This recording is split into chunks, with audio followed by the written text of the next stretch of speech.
বিসমিল্লাহির রহমানির রহিম। আসসালামু আলাইকুম। কেমন আছেন দর্শকবৃন্দ? আশা করি ভালো আছেন। আমিও ভালো আছি। এই যে এখানে আজকে খাসির মাথার মাংস রান্না করব। আমি পরিষ্কার করে নিচ্ছি। এই যে গরম পানিতে জিহ্বাটা ভিজে রেখেছিলাম, তো ওর উপর থেকে চোচাটা উঠাচ্ছে। এই যে দেখেন আমি কেমন করে চোচাটা উঠাচ্ছি। আপনারা এরকম করেই উঠাবেন চোচা, যে এরকম করে চোচাটা উঠে ফেলবেন। এই যে দেখেন আমি কিভাবে উঠাচ্ছি। গরম পানিতে ভিজে রাখলে উঠে যাবে। মাথার মাংসের মধ্যে অনেক রকমের ময়লা থাকে, এগুলো আপনি পরিষ্কার করে ফেলবেন। যেমন দাঁত থাকে, খেয়াল রাখবেন। চোখের ওই জায়গায় ময়লা থাকে, তারপরে মাথার ইয়ের মধ্যে সব কিছুর মধ্যেই ময়লা থাকে। আপনারা একটু খেয়াল করবেন, খেয়াল করে পরিষ্কার করবেন। এই যে আমার ধোয়া হয়ে গেছে, গরম পানি দিয়ে ধুয়েছি। সব কিছু রেডি করলাম। এবার কড়াই বসায় দিচ্ছি। এই কড়াইটা বসায় দিলাম। এবার পরিমাণ মতো তেল দিয়ে দেব। সব কিছু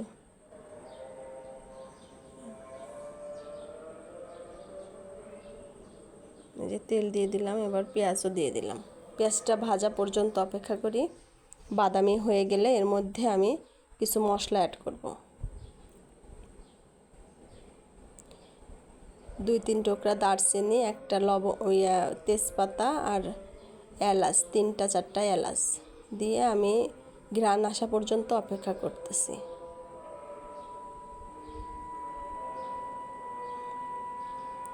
যে এবার দিয়ে দিলাম একটু আদা বাটা, একটু রসুন বাটা।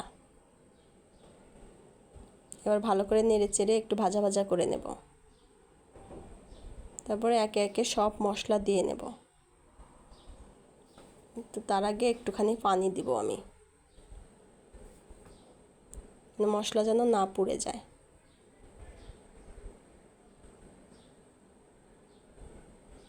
এই যে আমি একটু পানি অ্যাড করে দিচ্ছি।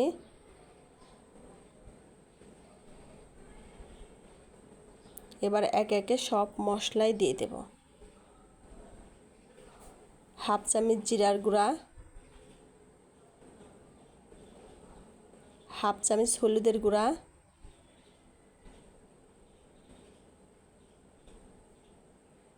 হাফ চামচ ধনিয়ার গুঁড়া, পরিমাণ মতন মরিচের গুঁড়া। আপনারা যে যেমন মশলা খান তেমন করে দিবেন, ঝাল যে যেমন খান। এবার কষে এসেছে। আমার লবণ দেওয়ার কথা ভুলে গেছিলাম। এই যে এখন লবণ দিয়ে নিলাম।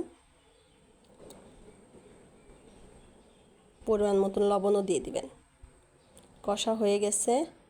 যে এবার আমি ঘিলুটা দিয়ে দেব। একটুখানি ঘিলুটা কষানো একটুখানি হয়ে গেলেই আমি মাংস দিয়ে দেব।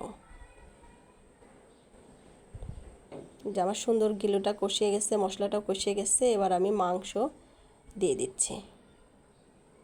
মাংসের মধ্যে একটু পানি ছিল, আমি ঢেলে দিলাম না, হাত দিয়ে উঠে দিচ্ছি।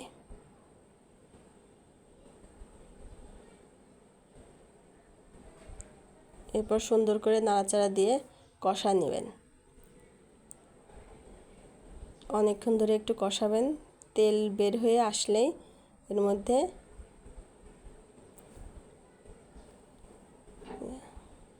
আবার একটু পানি দিবেন, কষানোটা আর একটু ভালো হয়। আমি আবার একটু পানি দিচ্ছি।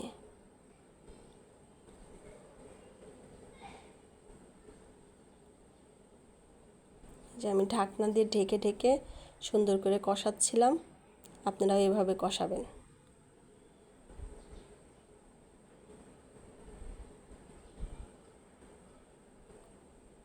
আবার খুলে খুলে দেখবেন যেন নিচে পোড়া না লাগে।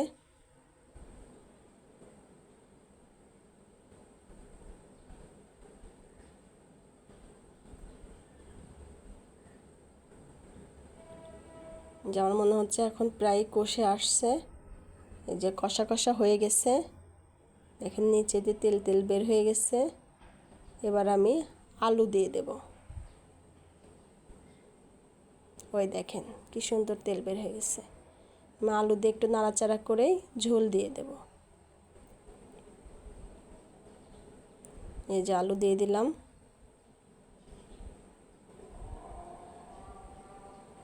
এই যে এবার ঝোল দিয়ে দিচ্ছি পরিমাণ মতো।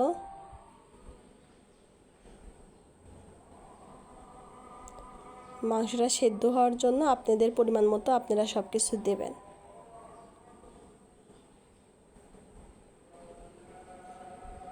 আমার পরিমাণ মতো আমি পানিটা অ্যাড করে দিচ্ছি।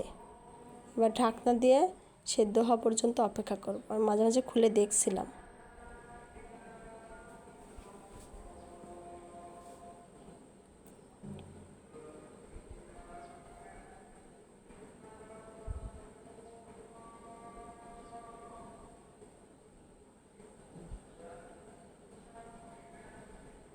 আর একটু হবে।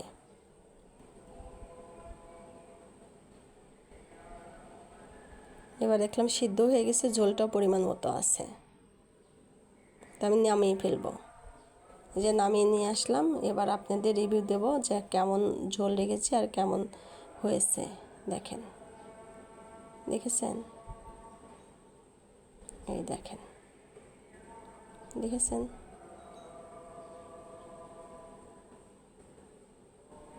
তো আমি একটা বাটিতে নিয়ে যে আপনাদের দেখাচ্ছি সেদ্ধটা কি সুন্দর হয়েছে।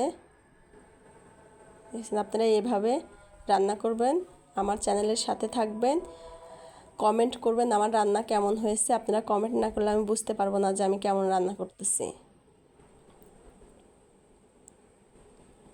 ভালো থাকবেন, সুস্থ থাকবেন। আল্লাহ হাফেজ।